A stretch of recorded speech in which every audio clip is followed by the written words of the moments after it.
नमस्कार दोस्तों, सत श्री अकाल, चरण स्पर्श, अस्सलाम वालेकुम। तो आज मैं कहने वाला हूँ, आज आपको मैं एक ताज़ा तरीन बात बताने वाला हूँ। आप लोग जब यानी हम लोग जब यूजिंग में हुआ करते थे, नशा करते थे, तो हमारे साथ ये चीज़ें हर रोज़ घटित होती थी कि यार भाई हाथ को हाथ है। हमें पता होता था कि हाथ को हाथ का क्या मतलब है। हाथ को हाथ का मतलब होता था कि कल मैंने तुझे सामान पिला दिया था, आज मेरे पास नहीं है तो तू पिला दे, तो उसने पिला दिया, ये हाथ को हाथ हुआ। तूने नशे के लिए पैसे मांगे, 50 रुपये नहीं है, तू टूट रहा है, मैंने तेरे को 50 रुपये दे दिए, वो 50 रुपये तूने वापस कर दिए, तो हाथ को हाथ है। एक दूसरे की मदद कर देना, ठीक है, एक दूसरे के काम आना, वक्त पर काम आना। जो वक्त पे काम ना है वो ना दोस्त है ना, हटा उसको। तो हाथ को हाथ होना, ठीक है। एक एक इंसान था जिसने मतलब जो मेरे काफ़ी काम आया, और वो बता रहा था कि देख भाई, मैंने एक व्यक्ति ने उससे 10,000 रुपये मांगे, वो उसकी इज्जत करता था, उसने उसको 10,000 रुपये दे दिए, और जब वो उससे 10,000 रुपये मांगता है तो वो जो है देता नहीं है, और वो उसकी इज्जत करते हुए, उससे तमीज़ और तहजीब से, डरते हुए, शर्माते हुए, झिझकते हुए पैसे मांगता है, और वो उसको टला देता है। तो वो मेरे को एक चीज़ कहता था कि देख, ये मुझे पैसे नहीं दे रहा, और अगर ये मुझे पैसे नहीं दे रहा है तो एक तरह से अच्छा है। तो मैंने बोला भाई कैसे अच्छा है? कहने लगा, ये जब तक मुझे मेरे 10,000 रुपये नहीं दे देगा, जब तक ये दूसरे पैसे नहीं मांग सकता, और अगर ये दूसरे पैसे, दूसरा उधार मांगेगा, तो मैं इससे कहने के लिए बैठा हुआ हूँ, यानी कह सकता हूँ कि भाई मेरे पिछले 10,000 रुपये तो तूने दिए ही नहीं, तो अब अगला मैं तुझे कहाँ से दूंगा? आपने विश्वास खो दिया है। यानी कि हाथ को हाथ होता है। अगर तुम वो मेरे 10,000 रुपये वापस कर देते तो आज मैं तुम्हें फिर से दे देता समय पर। तो वो ये कहता था कि मैं चाहता हूँ कि वो मुझे पैसे ना दे, वो मुझे पैसे ना दे, क्योंकि वो जब भी उधार मांगता है वो एक गुरु में आता है मेरे। जैसे कि सेंटर का, जैसे हम पेशेंट हुआ करते थे, और कोई स्टाफ हुआ करता था, या काउंसलर हुआ करता था, या डायरेक्टर हुआ करता था, तो हम उसके आगे थोड़ा सा शर्मा के, झिझक के और इज्जत में रहते हैं। तो क्योंकि जब भी ये मुझसे पैसे मांगेगा तो मैं मना नहीं कर पाऊंगा, और ये अच्छा है कि ये मुझे पैसे ना दे, ताकि ये दोबारा ना मांगे, मांगेगा ही नहीं, इसकी मुंह ही नहीं होगा दोबारा मांगने का, और मैं इसको अगर मांग भी लिए तो कह सकता हूँ कि मैं नहीं दे रहा, क्योंकि तुमने पिछले नहीं दिए। तो ये चीज़ हुआ करती है। तो आज वो व्यक्ति इस दुनिया में नहीं है, और उसने मेरे साथ मतलब अच्छा किया। वो एक अच्छा इंसान था मेरे प्रति, मेरे नज़दीक उसने मेरी मदद करी, मैं उसके काम आता था, वो मेरे काम आता था। हम दोनों का एक दूसरे से काम चल रहा था। तो आज जब भी मुझे उसका ध्यान आता है, किसी भी बात को लेके, खाते पीते, उठते बैठते, या किसी ज़िक्र में, तो मैं उसके लिए दुआ कर देता हूँ कि हे मेरे मालिक, उसको कब्र में सुकून से रखना, उसके गुनाह बख्श देना, उसके कब्र में रोशनी डालना, और उसे जन्नत नसीब करना। दुआ निकलती है मेरे मुंह से उसके लिए। एक व्यक्ति और था जिसने मतलब बहुत ज़रूरत में मेरा साथ दिया, काम उसने मतलब कोई बात ऐसी कर दी जिससे मेरा मतलब भला हो गया। तो आज वो भी इस दुनिया में नहीं है, तो मुझे जब भी उसका ध्यान आता है तो मैं उसके लिए दुआ करता हूँ कि मेरे मालिक, इसे जन्नत नसीब करना है, इसके गुनाह माफ़ कर देना, है ना। और तुझे जो है वास्ता है इसका, मतलब जो अच्छे लोग होते हैं, जिन्होंने हमारे साथ अच्छा किया होता है, मेरे साथ अच्छा किया, तो आज वो इस दुनिया में नहीं है, तब भी मैं उनके लिए दुआ करता हूँ, ठीक है। और जो बुरे लोग थे, जिन्होंने हमारे साथ बुरा किया, पहली बात तो इस दुनिया में वो है ही नहीं, ठीक है। और जो है भी, हमें उनकी परवाह भी नहीं है कि हटा साला, ऐसा होता है। एक लड़का है, तो वो हमारे साथ रहता था, ठीक है, अर्ली टाइम हमारा साथ गुजरता था। तो आजकल वो यूजिंग में चल रहा है।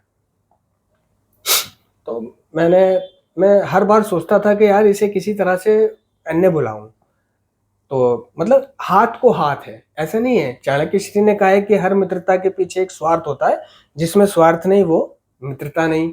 यानी मैं जो उसे बुला रहा हूँ, बुलाना चाहता हूँ, उसमें मेरा स्वार्थ है कि मुझे एक कंपनी मिलेगी, है ना? एक हँसने बोलने को या अपनी ठहाके लगाने को या अपनी मनचाही बात उससे शेयर करने को, घूमने फिरने को एक साथ मिल जाएगा, ठीक है? और थोड़ा-सा मेरा समय व्यतीत हो जाएगा, मतलब जो मैं चाहता हूँ वो उससे मुझे मिल जाएगा। तो ये मेरा स्वार्थ है उसको बुलाने के प्रति, ठीक है? तो चाणक्य श्री का कहा मुझे सच लगता है। तो मैं बहुत दिनों से सोच रहा था, लेकिन एक दिन उसका खुद ही मैसेज आ गया। मुझे पता ही है यूजिंग में चल रहा है। उसको मैंने कहा, कहने लगा ठीक है मुझे फ़ोन कर देना। मैंने ठीक है मैं फ़ोन कर दूंगा तुझे, अपना नंबर दे दे। उसने नंबर दिया। हर महीने 2-3 महीने में तो उनका नंबर चेंज होता रहता है, क्योंकि वो कई लोगों को टोपी पिला चुके होते हैं और वो टोपीबाज उन्हें फिर कर्जदार फ़ोन करते हैं तो वो नंबर ही बंद कर देते हैं। उधार ले करके नंबर बंद कर देते हैं, नंबर बदल देते हैं। आजकल नंबर 10-20 रुपए का भी मिल जाता है नया। तो इस तरह से वो 10-20 रुपए में पूरी कहानी खत्म कर देते हैं, करो फ़ोन मिलिए कहीं नहीं। और अपना वो नंबर सिर्फ उसी को देते हैं जिन्हें पता है कि ये बंदा देने लायक है इसको नंबर। अबे मैंने कि तेरा नंबर है मेरे पास, मैं तुझे कॉल करूँगा। मैंने वही नंबर है ना तेरा, या बदल गया? तो कहता है बदल गया। मैंने ठीक है ला दूसरा नंबर दे। अब मैंने कि चल उसको फ़ोन करूँ। अब मैंने उसको फ़ोन करा मेट्रो स्टेशन पर। मैंने कि यार तू आ जा, मैं मीटिंग जा रहा हूँ, आ जा भाई, पैसे नहीं है। तो मैंने पैसे नहीं है तो मैंने कि ले ले किसी से 50-40 रुपए लेके और आ जा तू, बस एक बार आ जा।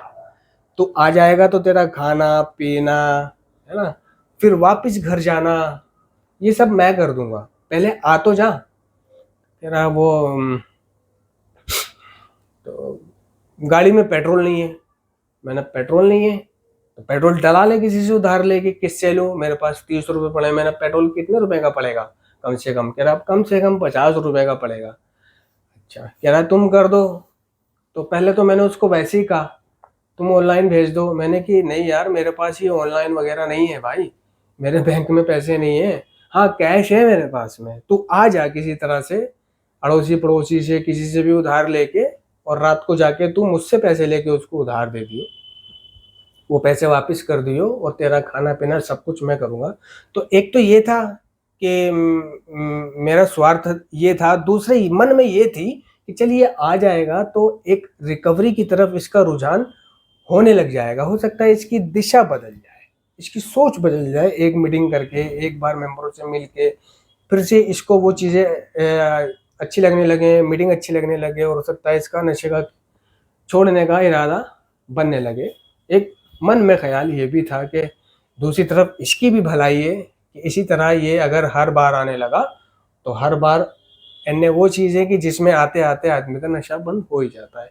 लोग उसे घेर घोट के समझा समझो के उसका नशा बंद करने पे उसे मजबूर कर ही देते हैं। उसको भी शर्म आने लग जाती है अपने एडिक्शन से, नशा करने से, ज़िंदगी से, कि मैं हाँ यार कैसी ज़िंदगी जी रहा हूँ। जब वो दूसरों की शेयरिंग सुनेगा, चल एनए में नहीं भी जा सका तो आफ्टर मीटिंग में बैठेगा, वहाँ लोगों, बात तो वही है ना, लोग वो भी वही है, वही लोग आफ्टर में, वही लोग मीटिंग में। तो उसको एक सोच नज़रिए में बदलाव आता है और मन करता है कि ठीक यार मैं नशा बंद कर दूँ। जो एक ख्याल मेरे मन में ये भी था।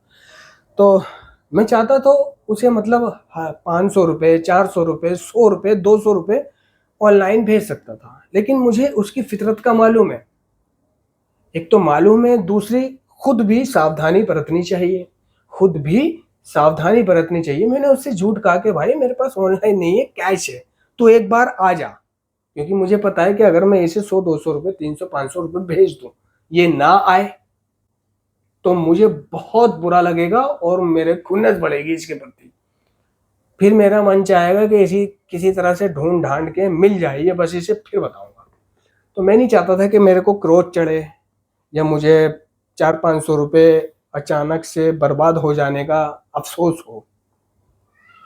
इसलिए मैंने उसे झूठ बोला, ठीक है, क्योंकि वो भरोसेमंद नहीं है ना। एक तो वो पहले से ही भरोसेमंद नहीं है, तो लोगों पर अपना भरोसा कायम कर देना भी एक कला है और वो काम आती है कला।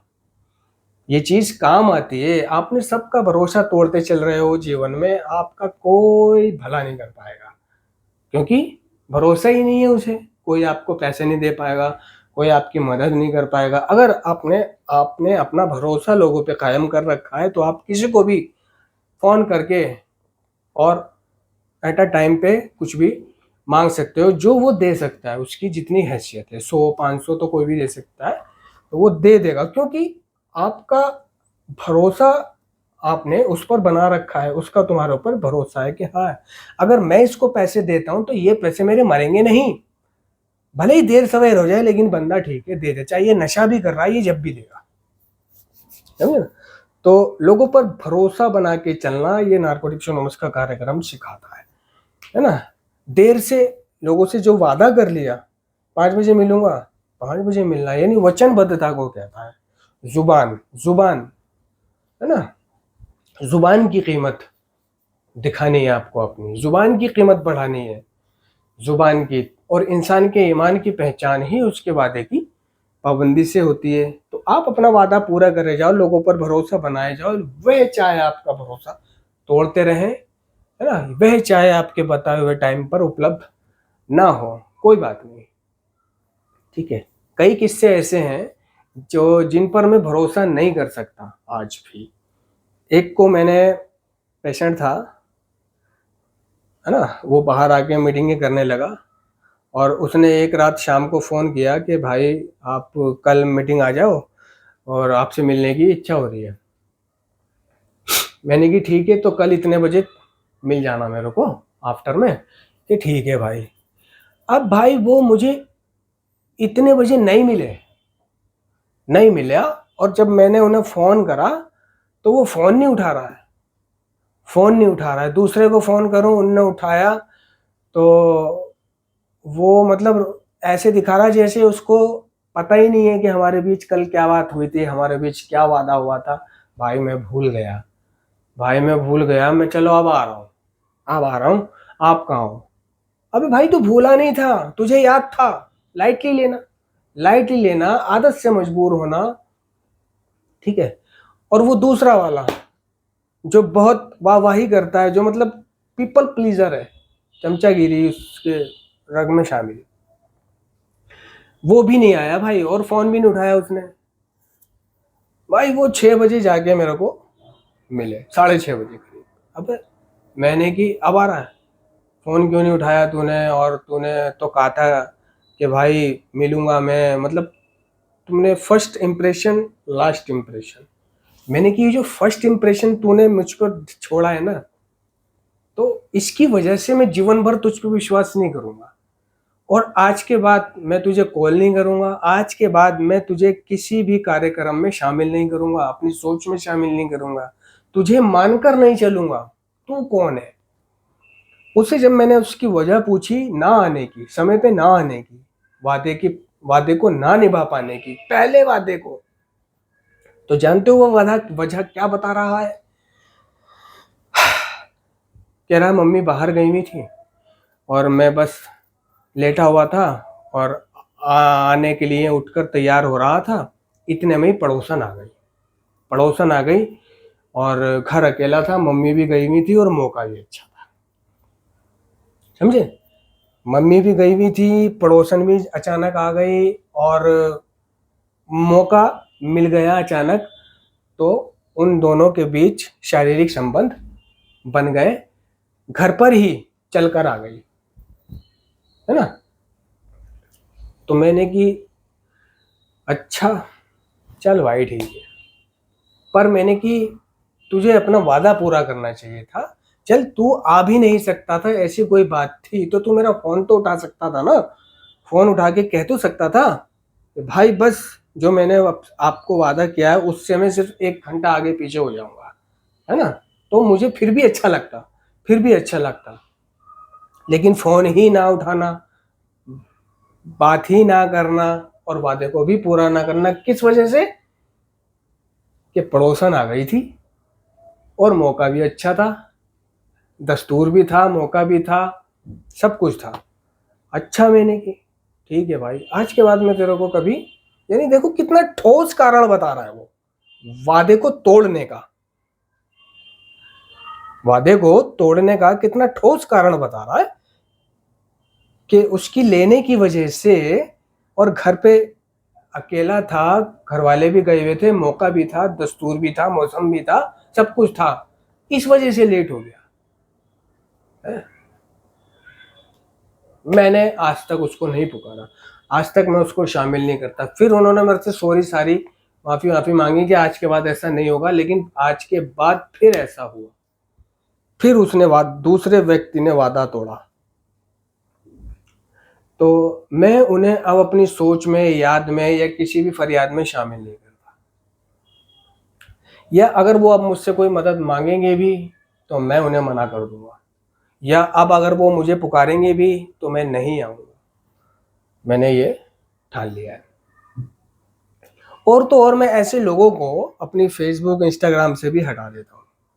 या तो मैं उनकी शक्लें ही देखना पसंद नहीं करता हूँ, उन्हें अनफॉलो कर देता हूँ या अनफ्रेंड कर देता हूँ। अगर उन्हें पता लगता है कि अनफ्रेंड कर दिया है तो मैं अनफॉलो कर देता हूँ, यानी फ्रेंड भी रहेगा और वो दिखाई भी ना देगा, उसको नहीं पता चलेगा। लेकिन तो मतलब जुबान की वैल्यू होनी चाहिए। आपको पता नहीं कब कहाँ आपकी अच्छाई नेकी काम आ जाए। देखो वो लोग मर गए जिन्होंने मेरे साथ अच्छा किया, मेरी बिल्कुल एंड टाइम पे मदद करी, है ना। मैं आज जब भी उनका ध्यान आता है तो उनके लिए दुआ करता हूँ। वो लोग मेरे लिए अजीज हैं जो मेरे वादे पर आ गए, जिन्होंने जुबान को अहमियत दी मेरे साथ, वो लोग मेरे अजीज हैं। जिन्होंने मेरी वक्त पे मदद करी, मैं उनके लिए तैयार हूं। और ऐसे लोग, उनके लिए मेरे मन में कोई भावना नहीं है, समझे ना। तो मैं चाहता था उसको 500 रुपये भी ऑनलाइन डाल सकता था, लेकिन नहीं, मैं अपनी आत्म शांति भंग नहीं करना चाहता था। तो मैंने कि 30 रुपए हैं तेरे पास और पेट्रोल कम से कम 50 रुपए का डलेगा, तो मैं 20 रुपए भेज दे रहा हूँ। 20 रुपए तो है, 20 रुपए तो है। मैंने कि इन 20 रुपयों पर ही मैं इसको आजमा सकता हूँ, और 20 रुपए का ज्यादा दुख भी नहीं होगा। चली भी गई तो सोचूंगा कोई बात नहीं, किसी गरीब को दे दिए। और इससे ज्यादा 20 रुपए क्या, कई 100 रुपए हम वहां जाके खा पी लेते हैं, एक दूसरे के साथ उड़ा देते हैं। तो मैंने उसको 20 रुपए भेज दिए। ले, मैंने कि 20 रुपए भेज दिए मैंने, और अब तो 50 का पेट्रोल डलवा और आ जा। तो ठीक है भाई, मैं आ रहा हूँ। वो नहीं आया। वो नहीं आया। जब घंटा गुजर गया, 1.5 घंटा गुजर गया, तो मैंने सोचा चल यार फोन कर लेता हूँ। लेकिन एक मन ने मेरे ये कहा कि फोन मत कर, वो नहीं आएगा। खा गया वो 20 रुपए, है ना। उसने अपने नशे के इंतजाम हो गया होगा, गांजा वांजा लेने चला गया होगा पी पा के, अब वो तेरा फोन भी नहीं उठाएगा। चल मैंने ट्राई कर लेता हूँ, क्या जा रहा है। मैंने फोन करा, वही हुआ, उसने फोन नहीं उठाया। समझो दोस्तों, मैंने उसको मैसेंजर कॉल करी, ऑनलाइन था, उसने वो मैसेंजर कॉल नहीं उठाई। और वो 20 रुपए देने से पहले वो मेरी कॉल उठाता था, बात करता था। तो मतलब सिर्फ 20 रुपए पर उसने अपना एक बार फिर से औकात दिखा दी, भरोसा तोड़वा दिया। काश वो आ जाता तो मैंने उससे जो बोला था मैं वो सब कुछ करता। होटल पे खाना, शॉट, चाहे वो चाय पीता, चाय, और फिर उसको जाने का किराया, ऑटो का या मेट्रो का या बस का। मैंने पहले ही कह दिया था कि देख, अगर टाइम ज़्यादा हो गया तो पहले तो तू अपना ऑटो देख लेना, शेयरिंग ऑटो, और शेयरिंग ऑटो नहीं मिलेगा तो डायरेक्ट वाला ऑटो करा के तुझे भेज दूंगा, है ना। और जिससे भी तू उधार लेकर के आएगा वो पैसे, वो सब कुछ मैं कर लूंगा, तू आ जा बस एक बार। लेकिन वो 20 रुपए पर उसने अपनी औकात दिखा दी और वो नहीं आया, जबकि मैंने उसके प्रति ये सारी चीजें सोच रखी थी कि मैं उसकी खाने से लेके, पीने से लेके, जैसे पहले करता था, मिल जाते थे, खाते थे, पीते थे, खूब 500 का नोट बराबर हो जाता था, ऐसे करूंगा। और उसको कुछ पैसे दे भी दूंगा कि ले थोड़ा घर में चाय पानी के, थोड़ा बच्चों को अपने कचरी, मिक्सचर विक्चर, टॉफी वॉफी दिला दी के नाम पर कुछ दे भी देता। लेकिन वो आता तब ना, वो तो 20 रुपए पर ही उसने फोन उठाना बंद कर दिया, और 20 रुपए पर ही उसने ऑनलाइन कॉल उठानी बंद कर दी, और अभी तक उसकी कोई रिस्पॉन्स नहीं है, तो मुझे उसको 20 रुपये पर भी गुस्सा आया कि अगर ये मिल जाता तो इसके तमाचे मारूंगा। हाँ, और सबसे पहले उससे वो 20 रुपये लेकर, है ना, और फिर उसको चल जा निकल, ऐसे बोल रहा, ऐसा गुस्सा आता है मेरे को उसके। मैं सोच रहा था कि अगर आ गया तो हो सकता है ये जुड़ जाए एक बार फिर से नशे से दूर होने की इसकी काउंसलिंग करना शुरू कर देंगे अन्य वाले, है ना। दूसरे अपना भी साथ हो जाएगा और अपनी भी ये सारी चीज़ें, उदासी, मायूसी, अकेलापन का एक साथी मिल जाएगा। ठीक है। तीसरे, जो ये उधार लेकर के आएगा पैसा, अगर ये कोई 100-50 रुपये मांगेगा भी, जब आएगा भी तो मैं रेडी था कि ये 100, 150, 200 रुपये बीवी के नाम पे, बच्चों के नाम पे और अपने हालत ख़राब के नाम पे मांग भी सकता है, तो मैं उसको वो भी दूंगा। लेकिन उसने तो 20 रुपये पर अपनी औकात दिखा दी। तो भरोसा अपना कभी भी मत तोड़ना दोस्तों, ये भरोसा बहुत अनमोल होता है। और नेकी, लोगों के साथ भलाई करना, उनके वक्त पे काम आ जाना, अच्छे लोगों के साथ, फालतुओं के लोगों के नहीं, ये भी काम आता है। देखो वे लोग मर गए मगर मैं आज भी उनके लिए दुआ करता हूँ और अब भी करता हूँ, अभी करूँगा कि हे मेरे मालिक, उन लोगों को, उन दोनों बंदों को जो जो मतलब मैं जिनसे जो मेरे साथ अच्छा व्यवहार रखता था, जो मेरे को मतलब पूछता था, है ना, मेरे काम आता था, या जिसने, उस बंदे ने जो एक बात ऐसी कर दी थी जिसकी वजह से मेरी बहुत बड़ी टेंशन हल्की हो गई थी, एक साथ ऐसा दे दिया था, हाँ, सिर्फ शब्दों में, तो जिसकी वजह से मेरी बहुत बड़ी तकलीफ कम हो गई थी। तो मैं मतलब उसके लिए दुआ करता हूँ। और एक ऐसा लड़का था जिसके विचार मेरे से मिलते थे, तो मैंने पाया कि वो दूसरा भी उसके बारे में ऐसी बात कर रहा है कि यार उससे मेरे विचार मिलते हैं। यानी वो ऐसा बंदा था कि वो हर किसी के उसके साथ विचार मिल जाते थे, है ना। तो उसके लिए भी मैं दुआ करता हूँ, मेरे मालिक उसको भी आत्म शांति देना। अब भी मैं दुआ कर रहा हूँ उनके लिए कि मेरे मालिक, वह तीनों व्यक्ति, वह लोग, उनको जन्नत नसीब कर, उनके गुनाह माफ़ कर, उनके कब्र में रोशनी डाल, है ना। कर रहा हूँ मैं अब भी। तो देख लो, हमारे साथ अच्छा करने वाले लोग, भला करने वाले लोग, हमारी ज़रूरत पर काम आने वाले लोग अगर दुनिया में नहीं है तो आज भी उनके लिए दुआ निकल रही है। और जिन्होंने हमारी गांड पे प्याज काटी, धोखा दिया, वादे तोड़े, है ना, चालाकियां करी, राजनीति चली, फिलाशखोरियां चली, उनके लिए दुआ निकलती है नहीं, गालियां निकलती है।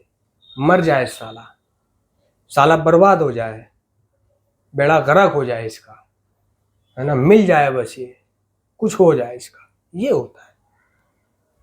तो नेकी करते जाओ, दरिया में डालते जाओ, लोगों के काम आते रहो, तो पता नहीं कब कौन हमारे लिए दुआ करे और हमारे एक गुनाह माफ़ हो। तो अस्सलाम वालेकुम।